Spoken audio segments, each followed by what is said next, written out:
Are Wyoming LLCs protecting your short-term rentals like you think they are? Let's find out.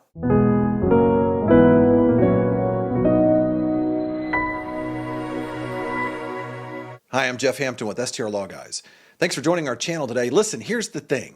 I have people that reach out to me and say, hey, listen, Wyoming LLCs, they're the gold standard, right? I mean, they're going to take care of everything I need when it comes to protecting short-term rentals or maybe other high-risk real estate assets. Well, let's break this down. First of all, I want to say a few good things about Wyoming LLCs. And before I get into that, I want to say this. What is an LLC? An LLC stands for Limited Liability Company. Now, when you start asking this question, people say, how do I protect short-term rentals? Well, let me first start by saying short-term rentals are labeled high-risk assets. Why? Because you have people coming in and out of these properties. You put yourself at risk for a premises liability event. In fact, that's part of what I used to do, is to actually bring lawsuits against short-term rental owners in order to get settlements for clients that I represented. And so I can tell you right now, they're extremely high-risk assets. And so you need to be able to protect yourself, not just layering up with insurance and an agreement, a short-term rental agreement. You need to also make sure you have the right kind of LLCs and holding company strategy. So that's what brings it up. People say Wyoming LLCs are supposed to be the gold standard, so I'm sure I'm protected if I use a Wyoming LLC. Let me first start by saying Wyoming is a very popular state for forming LLCs, and it is a great state. They have no state income tax. They do have some favorable state laws, but there are a lot of misconceptions when it comes to using Wyoming LLCs. I have people that will call me and say, hey, Jeff, look, I got a property in Texas, just closed on a place down in Galveston, a beach house, and I've heard Wyoming LLCs are the best, so I'm going to go ahead and set up a Wyoming LLC, and I'm going to put my beach house in Galveston, Texas, I'm going to go ahead and put that into a Wyoming LLC. Well, here's the problem. Now, what I call base layer LLCs, listen, if you have a property that's located in Texas and you try to dump a Wyoming LLC, dump that property into a Wyoming LLC, you cannot go chase states' favorable laws protection. Here's why. Because if a lawsuit comes up in Texas, you're going to be hauled in front of a Texas judge.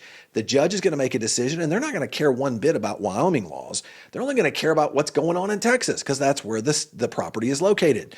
So one of the big misconceptions is to say, oh, I've heard Wyoming's good. I've heard Delaware's good. I'm just going to go use that state's laws or that particular LLC, and I'll just set it up.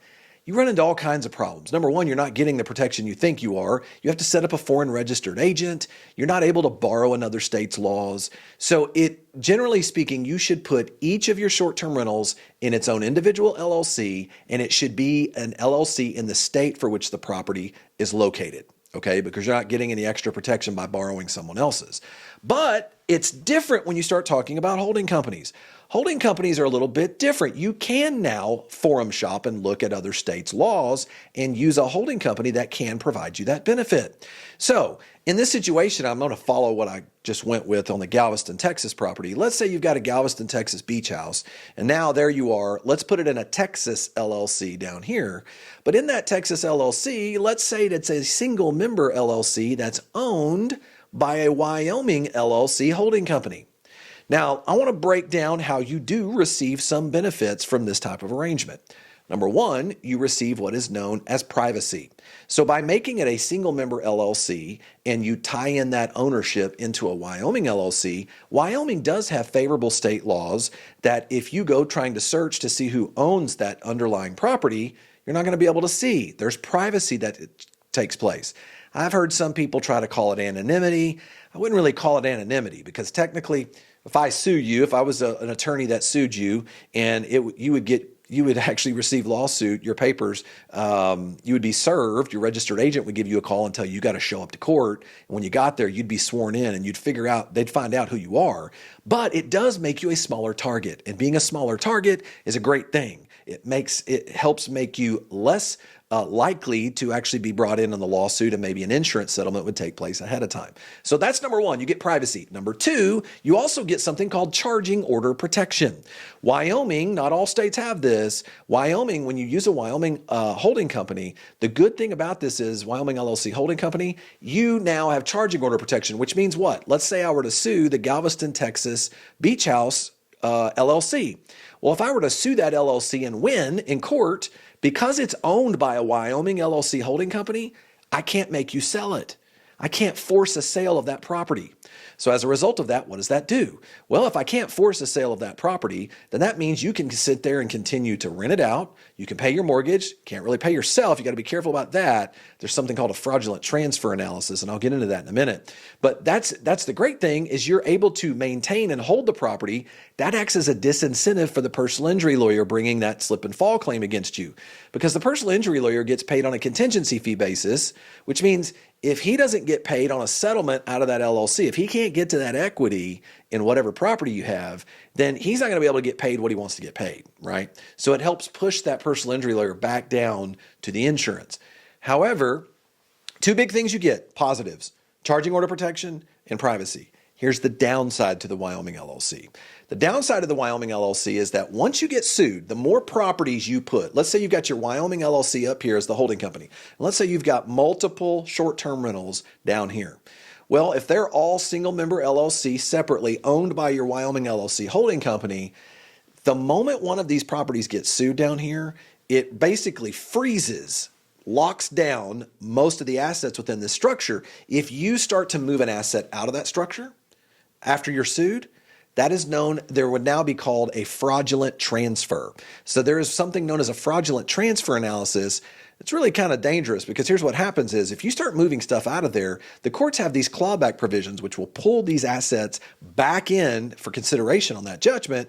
And so you don't really have quite the post-lawsuit flexibility you think you do. So that's the downside to the Wyoming LLC. But I do want to be clear. Do they provide you something? I always kind of tell people in the consultations, I tell them, look, good, better, and best. Good is to have each property in its own individual LLC in the state for which it's located. Better is to use a Wyoming LLC holding company that provides them privacy and charging order protection. But the downside is that post-lawsuit flexibility, you don't get that with a Wyoming LLC. There is a best. The best you move into is the Arizona Limited Partnership Holding Company strategy, something we call the paper plan. And I encourage you, go to some of my videos, some of the other videos we have, or go to strlawguys.com. You will be able to see on there more detailed information about that structure. So finally, one of the questions that's asked to me all the time is, how do I know what I need? Do I know good, better, and best? How do I know where I'm at on this? Well, it's a good thing to sit down and kind of look at, what is your net worth? And of that net worth, how much of these assets do I have in real estate? And not just any real estate, but high-risk real estate. Short-term rentals are perhaps one of the highest risk real estate assets you can own. So the more of your net worth you are putting into short-term rentals, the more you need to be aware of the fact that it's critical that you level up your asset protection. So what's the summary here? Wyoming LLCs are great for privacy, charging order protection, but you don't quite get that post-lawsuit flexibility that you might need if you're starting to really build out a big portfolio, a short-term rental portfolio. But at least now you know there's good and there's the bad. You've got positives and negatives when you start talking about Wyoming LLC holding companies. And so I hope this has been helpful for you. I want to give you a free ebook, 5 strategies to protect your short-term rentals and give you peace of mind. If you click down into the YouTube link text portion down below, the description section down there, you'll see an actual link that will take you to there. You can input that information. We'll send it over to you by email. And I want to thank you for joining us on our channel today. Subscribe to our channel if you liked what you heard, and we'll send you more content just like this. Thanks.